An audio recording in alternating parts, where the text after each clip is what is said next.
نضر الله وجوها لم تزل مثل السحاب من وريد القلب تروي عند من كل الهضاب. تو غیر فوجی وسائل کے ذریعے مسلمانوں کو مسخر کرنے، ان کے عقائد، فکر، رسم و رواج، اخلاق اور زندگی گزارنے کے اسلامی ڈھانچے کو یکسر بدلنے کے لیے لڑی جاتی ہے یہ فکر، تاکہ مسلمان اپنے انفرادی تشخص سے محروم ہو جائے اور انہیں زندگی کے تمام شعبوں میں مغرب کی تقلید کرنا پڑے. نیز کفار کے خلاف کسی مسلمان کے ذہن میں عسکری جنگ کا تصور باقی نہ رہے. اسلام کی اپنی تہذیب، اپنا تشخص ہے. نظریاتی جنگ کا موضوع. نظریاتی جنگ میں مسلمانوں کے ظاہری وجود کو نشانہ نہیں بنایا جاتا، بلکہ ان کے دین، سوچ و فکر، معاشرتی رسم و رواج اور اخلاق کو ہدف بنا کر ان پر کاری ضرب لگائی جاتی ہے. اب تو دونوں پہ ہو رہا ہے، یہ تو پرانی بات ہو گئی. تو اخلاق کو ہدف بنا کر ان پر کاری ضرب لگائی جاتی ہے، کیونکہ یہی وہ باطنی عوامل ہے جو کسی قوم کے افراد کو اپنے ظاہری اور معنوی وجود کو بچانے اور حملہ آوروں کا مقابلہ کرنے کے لیے جنگ کے صف اول میں کھڑا کرتے ہیں.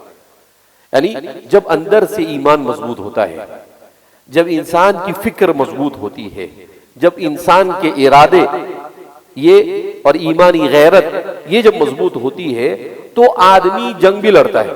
آج پوری دنیا کے اندر میں 14 مہینے ہو گئے، 14 مہینے سے فلسطین میں جنگ لڑی جا رہی ہے، لیکن پوری دنیا کا مسلمان سویا ہوا. کیوں؟ اس لیے کہ وہ اس جنگ کے اندر میں مبتلا ہے. نہ ہمارے بادشاہوں کو کچھ پڑی ہے، وہ تو سارے رؤساء المنافقین ہیں، اور نہ امت کو کچھ پڑی ہے، دعا بھی نہیں کرتے. میں تو الحمدللہ ہر نماز میں ان کے لیے دعا کرتا ہوں. ارے کچھ نہیں کر سکتے ہم، وہاں مجبوری ہے، جا کے لڑ نہیں سکتے ہیں، تو کم سے کم دعا تو کر سکتے ہیں ان کے لیے. تو اس لیے یہ نتیجہ ہے الغزو الفکری کا، کہ اس غزوے نے اور اس آئیڈیولوجیکل وار نے ہمیں دین سے اتنا دور کر دیا ہے. نہ ہمارے اخلاق اسلامی ہے، نہ ہمارا عقیدہ، صرف ہم کہنے کے مسلمان رہ گئے ہیں، اور نہ ہماری فکر اور سوچ کو اسلام سے کچھ لینا دینا ہے. ہمیں صرف اپنی دنیا میں مست ہیں ہم، کہ ہمیں کھانا مل رہا ہے نا، ہمیں سکون ہے نا، ختم ہو گئی بات. دنیا میں کس کو کیا ہو رہا ہے اس سے ہم کو کوئی مطلب نہیں ہے. یہ اسی جنگ کا کیا ہے؟ نتیجہ ہے. اللہ ہمیں صحیح سمجھ عطا فرمائے اور حفاظت فرمائے. نظریاتی جنگ کے وسائل. یہ جنگ کیسے لڑی جاتی ہے؟ جیسا کہ عسکری جنگ میں فوجی وسائل کو کارآمد بنایا جاتا ہے، یعنی فوج، توپ، ٹینک، جہاز، بم، بارود، کارتوس، بندوق، عسکری ٹیکنالوجی، عسکری قوت اور تربیت شدہ ماہر فوجی آفیسر وغیرہ کو کام میں لایا جاتا ہے. اسی طرح نظریاتی محاذ پر فکری نوعیت کے وسائل کو بروئے کار لایا جاتا ہے، جیسا کہ استاد، کتاب، درسگاہ، اسکول، کالج، علمی تحقیقات، کتب خانے، اخبارات، رسائل، علاج و معالجے کے ادارے، میڈیا، نشر و اشاعت، مثلا ریڈیو، ٹیلی ویژن، سینما گھر، انٹرنیٹ، سیٹلائٹ، فلمیں بنانے والی کمپنیاں، سیاسی شخصیات اور سیاسی جماعتیں، سیاسی لٹریچر، جنسی خواہشات اور ہر کام میں عورت کی مشارکت وغیرہ.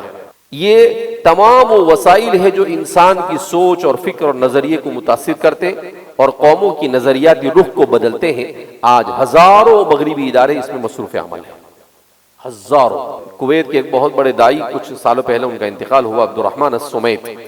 ان کا ایک مقالہ میں نے پڑھا تھا، اس میں انہوں نے لکھا تھا، پورا عدد و شمار دیا ہے، اور شاہراہ علم کے کسی شمارے میں نے اس پر لکھا بھی ہے، اس کا عربی سے اردو میں ترجمہ کیا ہے. تو اس میں انہوں نے اعداد و شمار لیے ہیں کہ کتنے لاکھ ادارے کام کرتے ہیں، روزانہ کتنے ہزار ان کے دائی فلائٹ میں سفر کر کر ادھر ادھر کرتے ہیں، کتنی ہسپتالیں یہ چلاتے ہیں، کتنے تعلیمی ادارے مشنری ان کے چلاتے ہیں، اور کس طریقے سے وہ مسلمانوں کو دین سے دور کرنے کی کوشش کرتے ہیں. مولانا ضیاء الرحمن فاروقی صاحب وہ فرماتے ہیں کہ ایک سفر میں ایک عیسائی میرے ساتھ بیٹھا تھا، تو میں نے اس کو کہا کہ یار تم مسلمان ملکوں میں اور مسلمانوں میں اتنی محنت کرتے ہو، مسلمان عیسائی تو بنتا نہیں ہے، پھر تم کیوں اتنی محنت کرتے ہو، اتنا پیسہ وغیرہ لگاتے ہو؟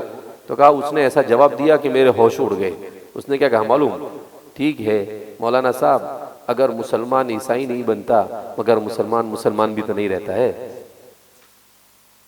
کیا بولا اس نے؟ مسلمان بھی تو نہیں رہتا ہے، کہ بس تو ہم کامیاب ہیں۔ وَدَّ كَثِيرٌ مِّنْ أَهْلِ الْكِتَابِ لَوْ يَرُدُّونَكُم مِّن بَعْدِ إِيمَانِكُمْ كُفَّارًا حَسَدًا مِّنْ عِندِ أَنفُسِهِم مِّن بَعْدِ مَا تَبَيَّنَ لَهُمُ الْحَقُّ۔ سب بیان کیا قرآن نے، نہ قرآن پڑھنے کی فرصت ہے اور نہ حالات کا جائزہ لینے کی ہمیں فرصت ہے۔ اللہم اہدنا واہد الناس جمیعا۔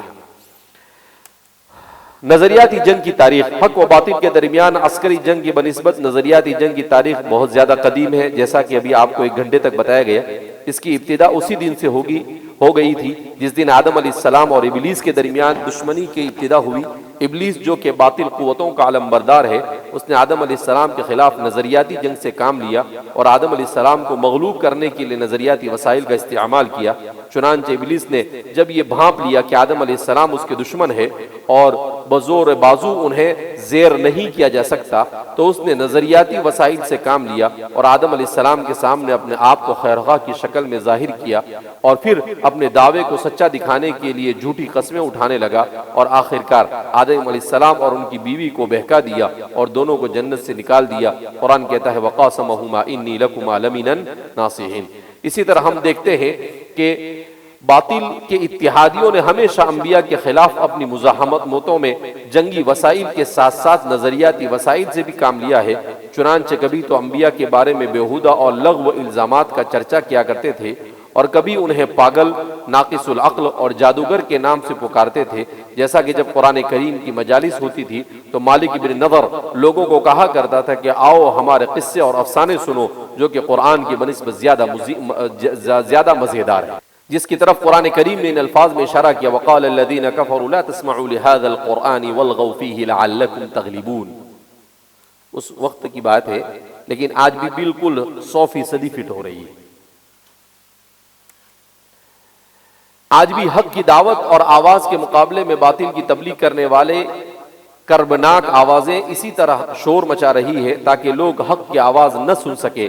بس دونوں زمانوں میں طریقہ کار کا فرق رہا کہ آج ذرائع ابلاغ کے تمام جدید وسائل موجود ہیں، جیسے ریڈیو، ٹیلی ویژن، سیٹلائٹ، انٹرنیٹ وغیرہ۔ یہ سب وسائل لوگوں کو حق کی دعوت سننے سے روکتے اور اس میں رکاوٹ بنتے چلے جا رہے ہیں۔ جدید نظریاتی الغار کی ابتدا۔ جدید نظریاتی الغار کا سب سے بڑا سبب صلیبی جنگیں ہیں، کیونکہ جب کفر نے صلیبی جنگوں میں جو تقریباً 2 صدیوں پر مشتمل تھی شکست کھائی، تو انہوں نے سوچا کہ عسکری محاذ پر تو ہم بہت طاقتور ہیں، لیکن کیا وجہ ہے کہ پھر بھی ہمیں فتح نہیں ہو رہی ہے؟ تو آخر وہ اس نتیجے پر پہنچے کہ مسلمانوں کو کوئی دوسری قوت مضمر ہے جو ان کے کام آتی ہے اور ہمیں شکست سے دوچار کرتی ہے۔ تو انہیں معلوم ہوا کہ وہ تو ایمان اور اس کے متعلقات ہے، لہذا انہوں نے اس قوت کے خاتمے کے لیے تدابیر سوچی جس کو ہم الغزو الفکری کے نام سے جانتے ہیں۔ یہ صلیبی جنگوں کے بعد خاص طور پر انہوں نے یہ کوششیں شروع کی۔ صلیبی جنگیں معلوم ہے کہ نہیں؟ دیکھو اس کا میں قصہ بھی سناتا ہوں۔ یہ صلیبی تقریباً 12 جنگیں لڑی گئی، جس میں آخرکار ان کو شکست ہوئی۔ اس کی پوری تاریخ ہے، ہمیں اپنی تاریخ کا علم ہونا چاہیے کہ صلیبی جنگوں کے اندر میں ہمارے لیڈر کون تھے اور دشمنوں نے کس طریقے سے ان صلیبی جنگوں کو عالم اسلام پر مسلط کیا۔ کوئی سوچ نہیں سکتا تھا کہ 6 صدی ہجری کے اندر میں اسلام بچ پائے گا، مگر اللہ جزائے خیر عطا فرمائے نور الدین زنگی کو، اللہ جزائے خیر عطا فرمائے اسد الدین شیرکوہ کو، نام نہیں سنا نا کبھی، اللہ جزائے خیر عطا فرمائے صلاح الدین ایوبی کو، ان کا تو سنا ہوگا، لیکن نور الدین زنگی یہ اصل ہے، بادشاہ تھے، اور اسد الدین شیرکوہ یہ چچا تھے صلاح الدین ایوبی کے، جنہوں نے ان کی تربیت کی تھی۔ تو ان لوگوں نے، یہ ہیرو تھے ہمارے اس زمانے کے، جنہوں نے پورا یورپ اپنے دولت، اپنی طاقت اور اپنے تمام وسائل کے ساتھ عالم اسلام پر ٹوٹ پڑا تھا، اور انہوں نے اس جنگ کو صلیبی جنگ اور روحانی جنگ کا نام دیا تھا کہ یہ صلیبیت کو بچانا ہے تو اس جنگ کو ہمیں جیتنا پڑے گا. لیکن الحمدللہ اس جنگ میں ان کو شکست ہوئی. اس شکست کے بعد انہوں نے فیصلہ کر لیا کہ مسلمان طاقت کے بلبوتے پر دنیا سے ختم کیا جا سکتا. اب کیسے ختم کیا جائے گا اس کا قصہ یہاں بیان کر رہے ہیں. کسی وقت میں فرانس دنیا کی ایک بہت بڑی قوت تھی، اگرچہ آج بھی ہے. اس ملک کا بادشاہ لوئیس التاسع، اس کا نام تھا لوئیس، 9 نمبر کا لوئیس تھا. 1250 میلاد میں یعنی عیسوی میں مصر میں منصورہ کی لڑائی میں فرانسیسی لشکر کی تباہی کے بعد مسلمانوں کے ہاتھوں گرفتار ہوا اور بعد میں بطور فدیہ خطیر رقم ادا کر کے رہا ہوا. یہ صلاح الدین ایوبی نے اس کو قید کیا تھا. بہت بڑی فوج لے کر آیا اور اس گھمنڈ میں تھا کہ اس بار تو عالم اسلام کی اینٹ سے اینٹ بجا دیں گے. صلاح الدین ایوبی بھی اپنی ایمانی قوت، روحانی طاقت کے ساتھ اپنا لشکر لے کر کود پڑے اور اچھے سے مار پلائی ان کو. یہ پکڑا گیا، اس کو جیل میں ڈال دیا. تو یہ تھا بڑا ذہین، یعنی شیاطین الانس تھا. عیسائیوں نے کہا کہ اس کو کیسے بھی چھڑاؤ اگر آگے اور مقابلہ کرنا ہے تو انہوں نے صلاح الدین ایوبی کے ساتھ رابطہ کیا. صلاح الدین ایوبی نے بہت خطیر رقم کہی، اتنی بڑی رقم کہی کہ صلاح الدین ایوبی نے یہ سوچا کہ اتنی بڑی رقم یہ دے سکیں گے نہیں. تو ان کا مقصد یہی تھا کہ نہیں دے سکیں گے تو نہیں چھوڑے گئے. تو اس پورے کے پورے یوروپ نے مل کر وہ رقم جمع کر لی اور صلاح الدین ایوبی کو دے دیا. اب وعدہ خلافی تو کر نہیں سکتے، تو وہ رقم تاوان فدیہ دیا، اس لیے آپ نے اس کو چھوڑ دیا. اب یہ مسلمانوں کے پاس قید رہا اور مسلمانوں کو قریب سے دیکھا. اب اس کے بعد یہ جا کر اپنا اسٹیٹمنٹ کیا دیتا ہے، یہ بڑا خطرناک. وہ اپنے ایام اسیری میں اس بات پر غور کرتا رہا کہ مادی اور عسکری وسائل کی کمی کے باوجود مسلمان کافروں پر کیوں غلبہ پا لیتے ہیں. وہ یہ سوچ رہا تھا کہ ہمارے پاس سب کچھ ہے اور مسلمانوں کے پاس ہمارے جتنا نہیں ہے، پھر اس کے بعد بھی یہ جیتتے کیوں ہیں. مسلسل سوچ و بچار کے بعد وہ اس نتیجے پر پہنچا کہ مسلمانوں کی قوت کا سرچشمہ مادی وسائل نہیں ہے، بلکہ ان کا اپنا دین پر پکا ایمان، پختہ عقیدہ اور اخلاق وہ معنوی صفات ہے جو ان کے مذہب نے ان کو عطا کی. وہ سمجھ گیا کہ اصل تو ایمان ہے ان کا، لہذا ان کے ساتھ لڑ کے کوئی فائدہ نہیں. یہ تھوڑے دن میں کمزور بھی ہوئے تو ہم اچھے سے سامنے والے کو پیس کے رکھ دیتے ہیں. لہذا جب تک یہ چیزیں ان میں برقرار رہے گی اس وقت تک وہ اپنے مد مقابل پر غالب رہیں گے.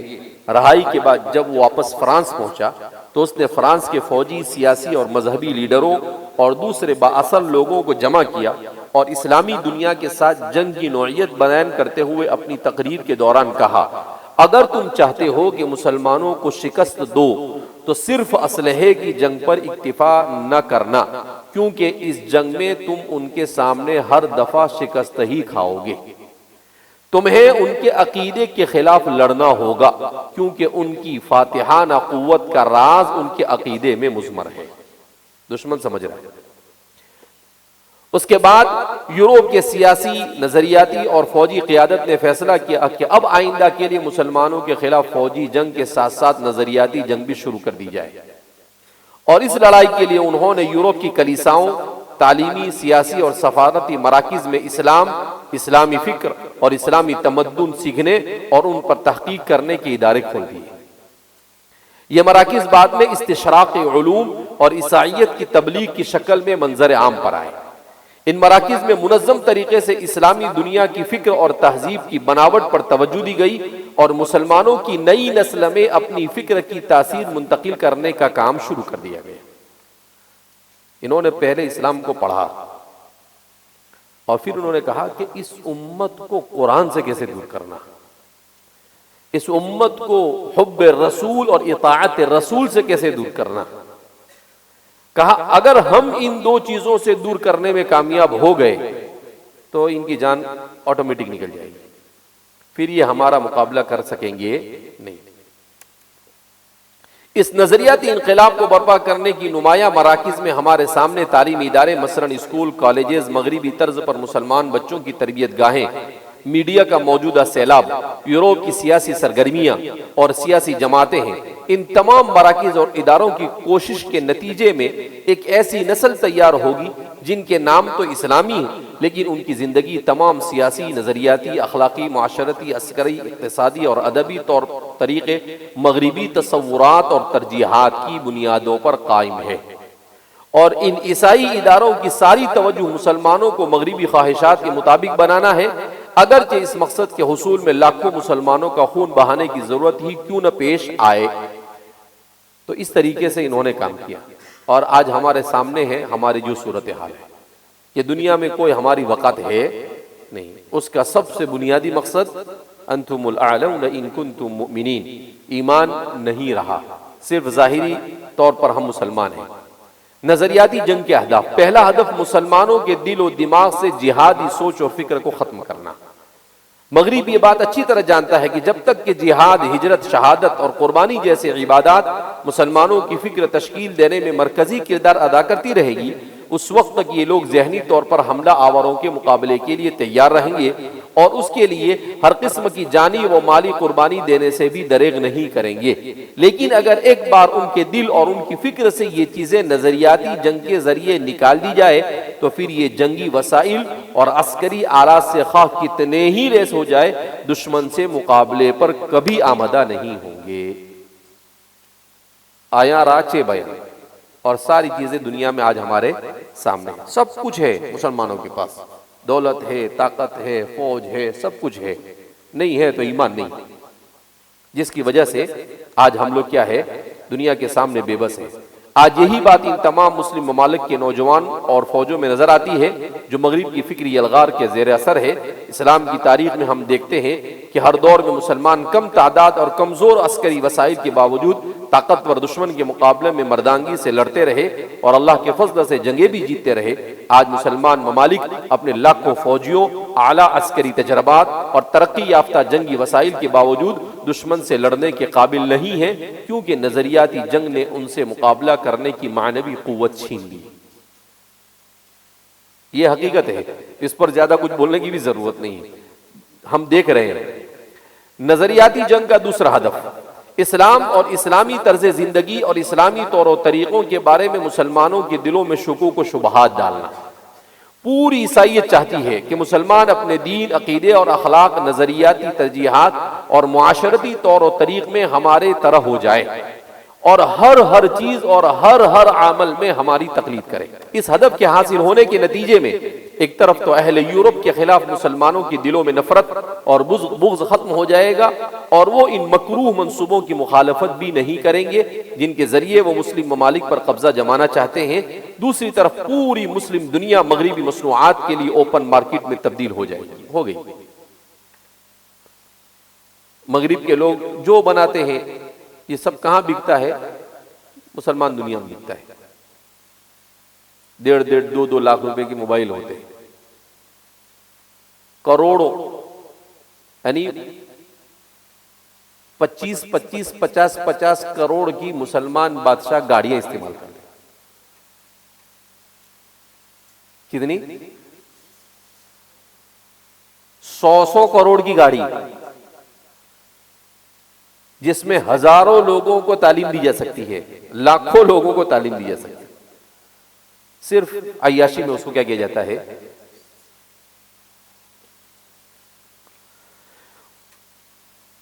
اس ہدف کے حاصل ہونے کے نتیجے میں ایک طرف تو اہل یورپ کے خلاف مسلمانوں کی دلوں میں نفرت اور بغض ختم ہو جائے گا اور وہ ان مکروہ منصوبوں کی مخالفت بھی نہیں کریں گے جن کے ذریعے وہ مسلم ممالک پر قبضہ جمانا چاہتے ہیں. دوسری طرف پوری مسلم دنیا مغربی مصنوعات کے لیے اوپر مارکیٹ میں تبدیل ہو جائے گی. لیکن اسلامی شریعت, عقیدہ اور اسلامی تہذیب مغرب کے ان مقاصد کو حاصل کرنے میں رکاوٹ ہے. اس لیے یورپ نے اس رکاوٹ کو ہٹانے کے لیے نظریاتی الغار شروع کر رکھی ہے. دین اسلام تو اس بات کی تلقین کرتا ہے کہ مسلمانوں کا سب کچھ اہل یورپ سے مختلف ہونا چاہیے، کیونکہ اسلام نے اپنے پیروکاروں کو کفار کی مشابہت سے منع کیا ہے، اور ان کو اس بات کی ترغیب کی ہے کہ اپنے دین کے قوانین اور طور و طریق پر مضبوطی سے قائم رہو۔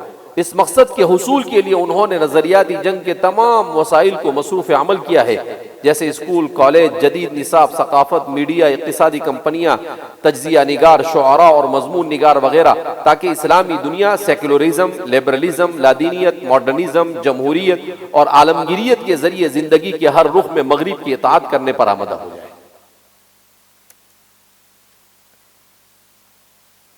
تیسرا ہدف، سچے اور حقیقی اسلام کو مغربی معاشرے تک پہنچنے سے روکنا۔ مغربی حکومتیں یہ بات اچھی طرح جانتی ہیں کہ دین اسلام انسانی فطرت اور عقل سلیم کے مطابق ہونے کی وجہ سے دنیا کے ہر خطے اور قوم میں مقبول ہو سکتا ہے، بشرطے کہ اسلام مکمل اور حقیقی شکل میں ان تک پہنچے۔ دنیا کے بہت سے ممالک جیسے Hindustan, Bengal, Burma, Thailand, Malaysia, Philippines, Brunei اور وسطی افریقہ کے بہت سے ممالک کے لوگوں نے دعوت کے ذریعے اسلام قبول کیا ہے، کوئی جنگ نہیں ہوئی وہاں پر۔ ان ممالک میں کوئی ایسا فاتح لشکر نہیں گیا جس نے عسکری فتح کر کے اسلام پھیلایا ہو، بلکہ لوگوں نے اسلام کی حقانیت، افادیت اور عقل سلیم کے تقاضوں کے مطابق ہونے کی وجہ سے از خود قبول کیا۔ اس وقت دنیا کا سب سے بڑا مسلمانوں کا ملک ہے انڈونیشیا، جہاں پر تقریباً 23 سے 24 کروڑ مسلمان ہیں۔ لیکن آپ کو تعجب ہوا، ایک جنگ نہیں لڑی گئی، مسلمانوں نے ایک جنگ نہیں لڑی۔ مسلمان تاجروں کی امانت داری سے وہ پورا ملک اسلام میں داخل ہوا، صرف مسلمانوں کے اخلاق سے۔ مغربی عیسائی دنیا میں اب بھی اس بات کا خوف پھیلا ہوا ہے کہ اگر اسلام اپنی سچی اور حقیقی شکل میں اس مغربی معاشرے تک پہنچ گیا جو عیسائیت کے ظلم اور اس کی نامعقولیت سے تنگ آ چکے ہیں، تو بعید نہیں کہ یورپ کے عقل مند اور تعلیم یافتہ لوگ جو کہ حق کے تلاش میں ہیں اسے اپنا لے اور نصرانیت اور مادیت کو یکسر چھوڑ بیٹھیں گے۔ لہذا ایسی صورت میں اس طلاق خیز طوفان کا راستہ روکنا ان کے لیے ناممکن ہو جائے گا۔ چنانچہ اب بھی یورپ کے بہت سے لوگ اسلام کے بارے میں مطالعہ اور تحقیق میں لگے ہوئے ہیں، اور ہر سال ہزاروں لوگ بلکہ لاکھوں لوگ مسلمان ہو رہے ہیں۔ لہذا لوگوں تک سچا اور مکمل اسلام پہنچانے کی روک تھام کے لیے یورپ اور امریکہ نے درجہ ذیل اقدامات کیے ہیں۔ کس طریقے سے وہ اسلام کو روکنے کی کوشش کرتا ہے؟ نمبر 1، مغربی حکومتیں اور کلیسائیں اس کوشش میں ہے کہ مغربی معاشرے کے سامنے اسلام کو مسخ اور تحریف شدہ شکل میں پیش کیا جائے، ٹیررسٹ بنا کر، اسلام کو ایک پرانی تہذیب بنا کر، قدامت پسند بنا کر، یعنی روایت پرستی کو، روایت اسلام کی خصوصیت ہے روایت، اس کو کیا کہتے ہیں؟ ٹریڈیشنل۔ اور ٹریڈیشنل ایک قسم کی گالی مانی جاتی ہے، یعنی کسی کو ایک دم گنوار بتانا ٹریڈیشنل ہے، یہاں تک کوشش کی انہوں نے۔ ان کے سامنے اسلام کا تعارف قدیم زمانے کے ایک ایسے دین کے طور پر کیا جائے جو تلوار، قتل، جنگ، ہاتھ پاؤں کاٹنے اور لوگوں پر مذہبی تسلط جمانے کے علاوہ کچھ نہیں جانتا، جبکہ ایسا کچھ بھی نہیں۔ اس میں نہ تو کوئی اسلامی زندگی گزارنے کے لیے کوئی نظام اور لاہ عمل ہے، نہ ترقی کرنے کا تصور، جبکہ آج کی جتنی بھی ترقی ہے وہ اسلام اور مسلمانوں کے مرہون منت ہے۔ اسلام نے تو صلح پر مبنی زندگی چاہتا ہے، اور نہ ہی اس میں تمدن اور نہ انسانی ہمدردی کا تصور۔ جتنا تصور اسلام کے پاس انسانی ہمدردی کا اتنا کہیں پر بھی نہیں ہو سکتا ہے۔ اب تو عملی طور پر دنیا میں ثابت ہو چکا ہے کہ مغربی قوم سے بڑا ظالم دنیا میں نہ کوئی تھا نہ کوئی ہے، اور اسلام سے زیادہ رحم دل نہ کوئی تھا نہ کوئی ہے۔ ایک انگریز نے کتاب لکھی ہے الفاتحون الرحماء، کیا نام رکھا اس کا کتاب کا؟ الفاتحون الرحماء، رحم دل فاتحین، مسلمان فاتحین کے بارے میں لکھا کہ یہ رحم دل تھے لوگ۔ کہا ان کی تاریخ تو بڑی عجیب ہے۔ اسلام انسانی زندگی کی فطری تقاضوں کو یکسر مخالف ہے، جو کہ معاشرے کی زندگی میں تبدیلی لانے کے لیے عقل، علم، بصیرت اور مذہبی اطمینان کی فطری وسائل کو بروئے کار نہیں لاتا، بلکہ اس کے لیے تلوار، بندوق اور ڈنڈے کا زور استعمال کرتا ہے، جبکہ ایسا نہیں ہے، لیکن انہوں نے پروپیگنڈا کیا ہے۔ مغربی میڈیا اور ان کی سیاسی و دینی قیادت اسلام کے خلاف اس طرح کے مختلف زہریلے پروپیگنڈوں کا نہ ختم ہونے والا سلسلہ جاری رکھے ہوئے ہیں، اور اس پر ہر سال اربوں ڈالر خرچ کیے جاتے ہیں تاکہ مغربی معاشرے کو اسلام سے متنفر کر کے اسلام قبول کرنے سے روکا جائے۔ ہمارے ہندوستان میں بھی اب دیکھیں، کبھی گودرا پر فلم بناتے ہیں، کبھی کیرلا پر فلم بناتے ہیں، کبھی کشمیر پر فلم بناتے ہیں۔ اس میں کیا فلمایا جاتا ہے؟ مسلمان کو ظالم بنا کر پیش کیا جاتا ہے، اور پورے حقیقت کو جھوٹ بنا کر پیش کیا جاتا ہے۔ وہ اسی لیے ان کو بھی ڈر ہے، جیسے ان کو ڈر ہے، یہ انہی کے چیلے ہیں نا، تو ان کو ڈر ہے کہ بھئی اسلام جہاں پر مضبوط ہوگا تو وہاں پر حالت اپنی کیا ہو جائے گی؟ پتلی ہو جائے گی، ختم ہی ہو جائے گی۔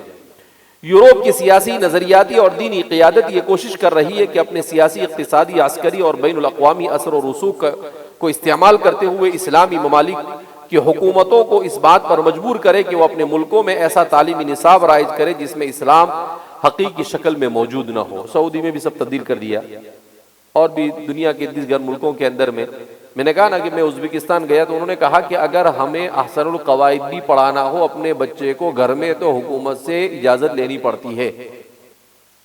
ارے سمجھ میں آئی بات؟ ایسی صورتحال ہے۔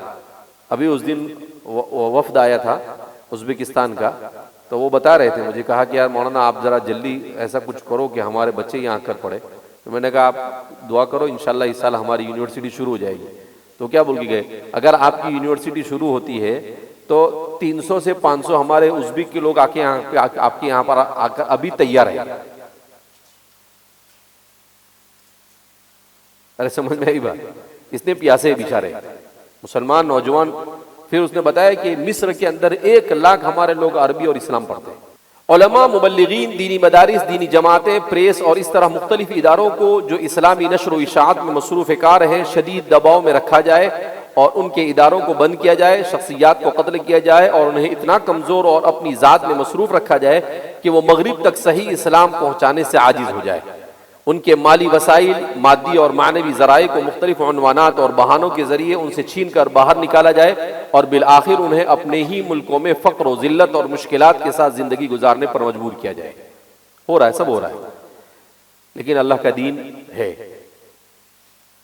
آدمی ڈٹ کر مقابلہ کرے گا تو اللہ کی مدد شامل حال ہے۔ نیت اچھی ہو، حوصلے بلند ہو، کیسے بھی حالات سے مسلمان ڈرتا نہیں۔ میں ملیشیا گیا تھا تو جب میں نے ان کو بتایا کہ دینی تعلیم کس طرح، تو لوگوں نے سوال کیا کہ ہندوستان میں مسلمانوں کی حالت کیسی ہے؟ وہ ایسا سوچ رہے تھے کہ میں کچھ درد بیان کروں گا۔ میں نے کہا الحمدللہ بہت اچھی ہے۔ تو کہا کہ نہیں ایسا سنتے یہ مار رہے۔ میں نے کہا دیکھو ہو رہا ہے، لیکن ہم الحمدللہ مومن ہیں۔ اور میں نے ان کے سامنے یہ آیت پڑھی، ان الناس قد جمعوا لكم فاخشوهم فزادهم ایمانا فقالوا حسبنا اللہ ونعم الوکیل۔ میں نے کہا ہم تو اللہ پر بھروسہ رکھتے ہیں، انشاءاللہ حالات کا ہم مقابلہ کریں گے۔ اور تو وہ پورا مجمع بالکل حیران ہو گیا۔ میں نے کہا الحمدللہ ہم اپنے ایمان مضبوط کرنے میں لگے ہوئے ہیں، ہمارا ایمان مضبوط رہے گا تو ہم لوگ کیسے بھی حالات آئے ہم اس سے کیا کر لیں گے؟ نمٹ لیں گے۔ میں نے کہا دنیا میں ہے، جنت میں تھوڑی رہتا ہے۔ یہ دنیا میں تو ایسی حالات آئے گا، اس کا مقابلہ کرنا یہی تو دنیا ہے۔ تو اس لیے ڈرنے کا نہیں ہے، آدمی جرأت کے ساتھ، اللہ نے دین اسلام جیسا عظیم دین ہمیں عطا فرمایا ہے، اس کے بعد کیا ڈرنے کا؟ ایک بار مرنا ہے، اسلام کے ساتھ مر گئے، لست ابالی حین اقتل مسلم علی ای جنب کان للہ مقتلی۔ ہم تو ایسے لوگوں کے ماننے والے ہیں جن کو موت کا ڈر لگتا تھا نہیں۔ حضرت ابو ہریرہ فرماتے ہیں موت ان کو آئی تو ان کے گھر والے رونے لگے۔ کہا کہ کیوں روتے ہو؟ کہا ابو ہریرہ آپ مر رہے ہیں۔ کہا میں نہیں ڈرتا ہوں، تم کائے کو ڈرتے ہو؟ کہا الموت جسر یوصل الحبیب الی الحبیب۔ کہا موت تو ایک پل ہے جو حبیب کو حبیب سے ملا دیتا ہے۔ کہا اللہ کو جا کر ملیں گے، زندگی ایسی گزاری تو اپنی زندگی ایسی بنائے کہ موت کا ڈر نہیں ہونا چاہیے۔ موت کا ڈر کب لگتا ہے؟ جب انسان گناہوں سے زندگی گزارتا ہے، لیکن جب اطاعت کے ساتھ زندگی گزارتا ہے، ایمان کے ساتھ، شعور والے ایمان کے ساتھ، تو پھر وہ موت سے وہ ڈرتا نہیں۔ کہ انہوں نے اپنی دعوت کے نصاب سے اسلام اور اس کی ترجیحات، فرائض، واجبات، جہاد، ولا اور برا کا عقیدہ، اسلامی نظام، اسلام کی حاکمیت، فتنہ اور فساد کا مقابلہ بقدر ضرورت، شرعی علم، جہادی جماعتوں کے ساتھ ہمدردی اور ان کے ساتھ مالی تعاون جیسے ضروری امور، بلکہ ان کو دعا دینے تک کو صرف اس لیے نکال دیا ہے کہ کہیں کفار ان سے ناراض نہ ہو جائے۔ یہ سب اسلامی ملکوں میں ہوا ہے، اور اپنے ممالک میں سفر کرنے کے لیے انہیں ویزوں سے محروم نہ کر دے۔ اگر یہ لوگ اپنی اسی جد و جہد کو لے کر مجاہدین کے پہلو بپہلو کھڑے ہو جائے اور مجاہدین اسلام کی کمر مضبوط کرے تو یقیناً وہ صرف 10 سال کے عرصے میں اسلامی دعوت پھیلانے کے لیے وہ کچھ کر سکتے ہیں جو یہ جماعتیں ایک صدی میں بھی نہیں کر سکتی۔ یہ ہمارا اپنا ماننا ہے۔ مسلمان کھڑا ہو گیا تو جتنا انہوں نے 300 سال میں کیا ہے، الحمدللہ ان کے 300 سال پر ہم پانی پھیر سکتے ہیں 5 سال میں انشاءاللہ۔ کیوں؟ اس لیے کہ ان کے ساتھ جیسے حضرت عمر رضی اللہ تعالیٰ عنہ جب غزوہ احد کی اس لیے تاریخ پڑھنے کی تاکہ ہر موقع پر کیا ہے یاد آوے آدمی کو۔ دیکھو الحمدللہ فوراً میرے ذہن میں آیا کہ وہ ابو سفیان نیچے کھڑے ہو کر پوچھتے ہیں، ابھی کافر تھے، وہ سردار تھے جنگ احد کے اندر میں، حل فیکم محمد، تو حضور نے صاحب سے خاموش رہو، کچھ جاؤ مت دو اس کو۔ حل فیکم ابو بکر، حضور نے کہا اس کو بھی جاؤ مت، خاموش رہو۔ تو اس نے کہا حل فیکم عمر، کہا کہ خاموش رہو جاؤ۔ تم نے کہا کہ نہیں خاموش کیسے رہنے کا؟ حضور نے کہا بابا تو ایک نہ بولتا نا، چپ بیٹھنا تو پھر اس کے بعد اس نے کہا اعلو حبل، حبل کی جے ہو۔ تو حضور نے اس موقع پر کہا تھا کہ ان سے کہو لنا مولانا ولا مولا لکم، ہمارا مولا اللہ ہے، اللہ مولانا ولا مولا لکم، تمہارا کوئی مولا نہیں ہے، بغیر مولا کے بغیر پہنے کے لوٹے کچھ ہونے والا ہے نہیں۔ پھر اس کے بعد حضرت عمر نے اوپر سے آواز دے نحنو کلنا احیاء، ہم سب زندہ ہے ابھی، فکر مت کر، تو سدھر جائیو نہیں تو اڑ جائے گی۔ تو ہمارا ایمان ایسا ہے اللہ مولانا ولا مولا لکم، ہمارا مولا اللہ ہے، ان کا کوئی مولا نہیں، بغیر مولا والے ہیں بیچارے کیا بدماش ہیں۔ اگر یہ لوگ اپنی جد و جہد، ہاں یوروپ اس لیے تو ایسی جماعتوں کی سرگرمیوں پر پابندی نہیں لگاتا کیونکہ ان کی دعوت سے مغربی نظام میں تسلط جمانے کی منصوبے کفریہ تہذیب اور عالمی حیثیت کو کسی قسم کا صدمہ نہیں پہنچتا۔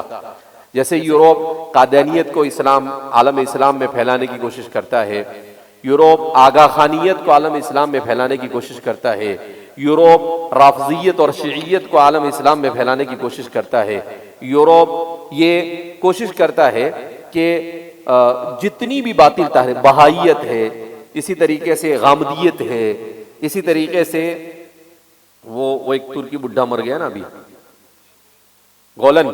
گولن تحریک ہے، ان کو سب کو امریکہ میں بٹھا کے رکھتے وہ، اور وہاں سے ان کی کیا کرتے ہیں، وہ پشت پناہی کرتے ہیں، ان کی مدد کرتے ہیں۔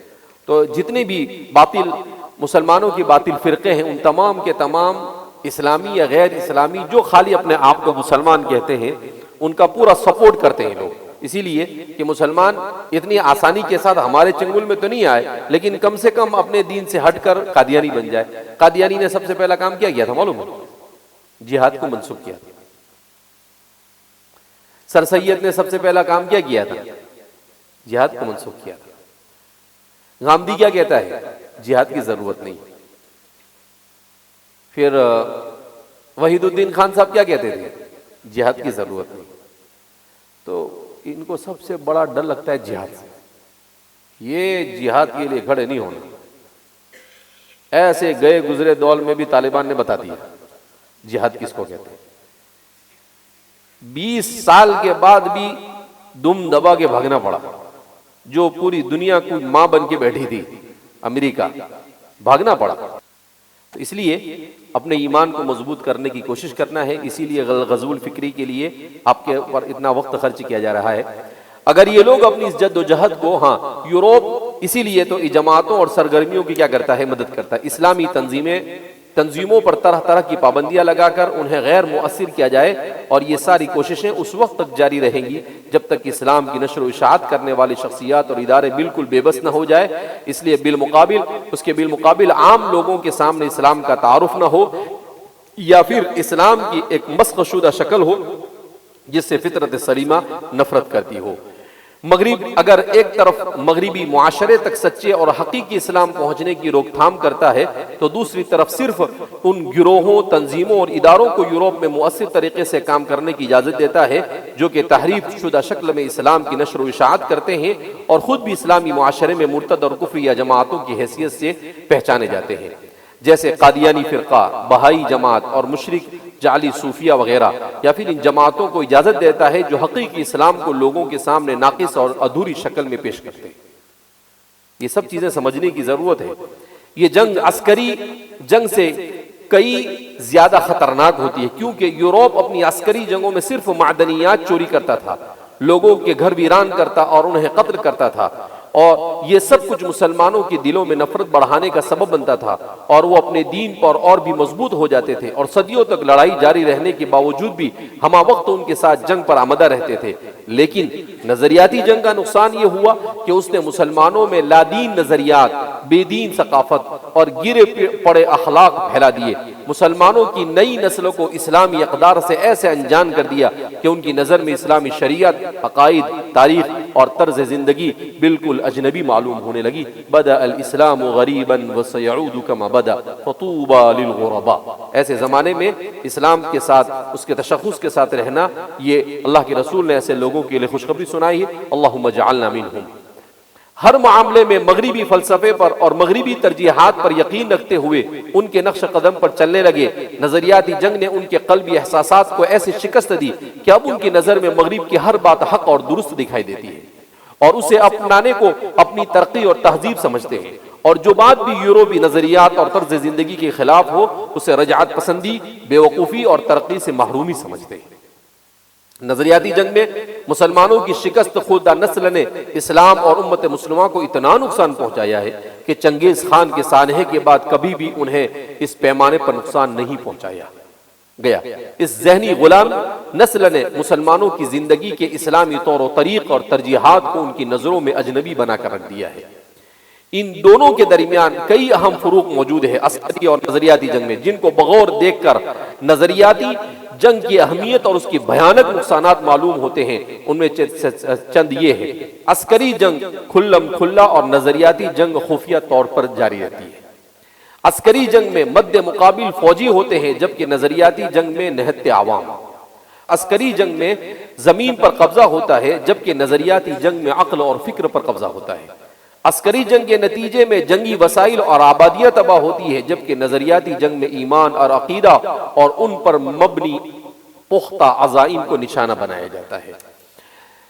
دنیا میں تقریباً 57 اسلامی ممالک ہیں، اور وہ بھی تمام تر اسلحے سے مالا مال ہیں، حتیٰ کہ بعض ایٹمی قوتیں بھی ہیں، لیکن اس کے باوجود وہ غیروں کی غلامی پر راضی ہیں۔ پاکستان ایٹمی قوت ہے، ایران ایٹمی قوت ہے، یعنی ایک بم پھینکے تو پورا ہندوستان ختم ہو جائے گا، ایک بم پھینکے تو پورا اسرائیل ختم ہو جائے گا، لیکن کچھ نہیں، خالی شو بنا کے رکھے ہوئے ہیں، جیسے شو میں رکھتے ہیں نا ویسے، کیونکہ ان کے ضمیر اور معنوی قوت چھین لی گئی۔ حتیٰ کہ یہودی جو کہ دنیا میں سب سے کم ہے، نے بھی اتنی جرأت کی ہے کہ ہیکل بنانی شروع کر دی ہے، یعنی وہ مسجد اقصی کو گرا کر ہیکل بنانا چاہتے ہیں۔ وہ تو انشاءاللہ نہیں ہوگا۔ امریکہ نے افغانستان میں عسکری جنگ کو آگے بڑھانے کے لیے صرف 4-5 ادارے مصروف عمل بنائے، جیسے امریکی فوج، نیٹو، ایساف، افغان آرمی، ملی اردو اور جاسوسی ادارے، جبکہ نظریاتی محاذ کے لیے امریکہ اور اس کے، یہ بڑا خطرناک ہے جملہ سننے جیسا ہے، جبکہ نظریاتی محاذ کے لیے امریکہ اور اس کے اتحادیوں کے تقریباً 4000 غیر فوجی ادارے مصروف عمل ہیں، جو کہ افغان قوم کی زندگی کے دینی، سیاسی، معاشرتی، سماجی، تعلیمی، اقتصادی اور اس کے علاوہ اور بہت مختلف شعبوں پر مسلسل کام کرتے جا رہے ہیں۔ یہ افغان کے ایک لیڈر ہے، انہوں نے یہ بات کہی کہ اتنے چھوٹے سے افغانستان میں فکری اعتبار سے مسلمانوں کو کمزور کرنے کے لیے 4000 سے زیادہ تنظیمیں کام کر رہی تھی۔ ان کے زمانے میں۔ پاکستان فضائیہ ڈرون طیارے گرانے کی نہ صرف صلاحیت رکھتی ہے بلکہ حکومت سے اس کی اجازت بھی طلب کر چکی ہے۔ علاوہ ازیں پارلیمنٹ میں 2 مرتبہ ڈرون حملوں کے خلاف کارروائی قرارداد منظور ہو چکی ہے، حتیٰ کہ حکومت اقرار بھی کر چکی ہے۔ اس میں 98% عام شہری مارے جاتے ہیں، اس کے باوجود اس پر عمل نہیں کیا جا رہا ہے۔ کہنے کا مطلب یہ ہے کہ ہمارے پاس سب کچھ ہے، اگر نہیں ہے تو ہمارا ایمان نہیں۔ جب تک کہ ہم اپنے ایمانی اعتبار سے اپنے آپ کو مضبوط نہیں کرتے ہیں، وہاں تک کہ ہم دشمن کے مقابلے میں نہ تو خود ٹک سکتے ہیں اور نہ اپنی نسل کو ٹکا سکتے ہیں۔ لہذا اس بنا پر اس کا خلاصہ یہ ہے کہ ہمیں اپنے آپ کو ہر اعتبار سے، فزیکلی اعتبار سے بھی، ایمانی اعتبار سے بھی، ذہنی اعتبار سے بھی، علمی اعتبار سے بھی، فکری اعتبار سے بھی، ہر اعتبار سے مسلمان نوجوان کو تیار ہونے کی ضرورت ہے، اگر وہ اپنی آخرت کی کامیابی چاہتا ہے تو۔ اور اگر اسے اپنی دنیا ہی پر قناعت کرنا ہے تو پھر اس کے لیے کسی چیز کی ضرورت نہیں ہے۔ اس سے بہتر آرام دہ زندگی اور کسی زمانے میں نہ ہوئی ہے نہ ہوگی، لہذا وہ آرام کرتے رہے، مگر یہ بات کان کھول کر سن لے کہ یہاں کا آرام آخرت کی ہمیشہ کی زندگی کے لیے انسان کے لیے تباہی اور عذاب کے علاوہ کچھ ہو سکتا نہیں ہے۔ اس لیے اپنی یہاں کی قربانی کو، اپنی اور اپنی امت اور اپنی نسلوں کے ایمان کو بچانے کے لیے فکر کرنا، یہ ہمارا ایمانی، اسلامی اور اخلاقی فریضہ ہے، جس کے لیے اپنی نیند کی قربانی، جس کے لیے اپنی خواہشات کی قربانی، جس کے لیے اپنے کھانے کی قربانی، جس کے لیے اپنے گھومنے کی قربانی، جس کے لیے اپنی دوستی اور یاری کی قربانی، اور جس کے لیے اپنی ہر قسم کی قربانی دینی ہوگی اگر کچھ کرنا ہے تو۔ یہ ہمارا کام تھا، آپ تک کہ الغزو الفکری کا جو ایک وعدہ کیا تھا وہ ہم نے کیا کیا، پورا کیا کہ ہم آپ کو بتائیں گے، اور بھی کچھ چیز ہوگی تو انشاءاللہ ہم کیا کریں گے، آپ کو بتاتے رہیں گے۔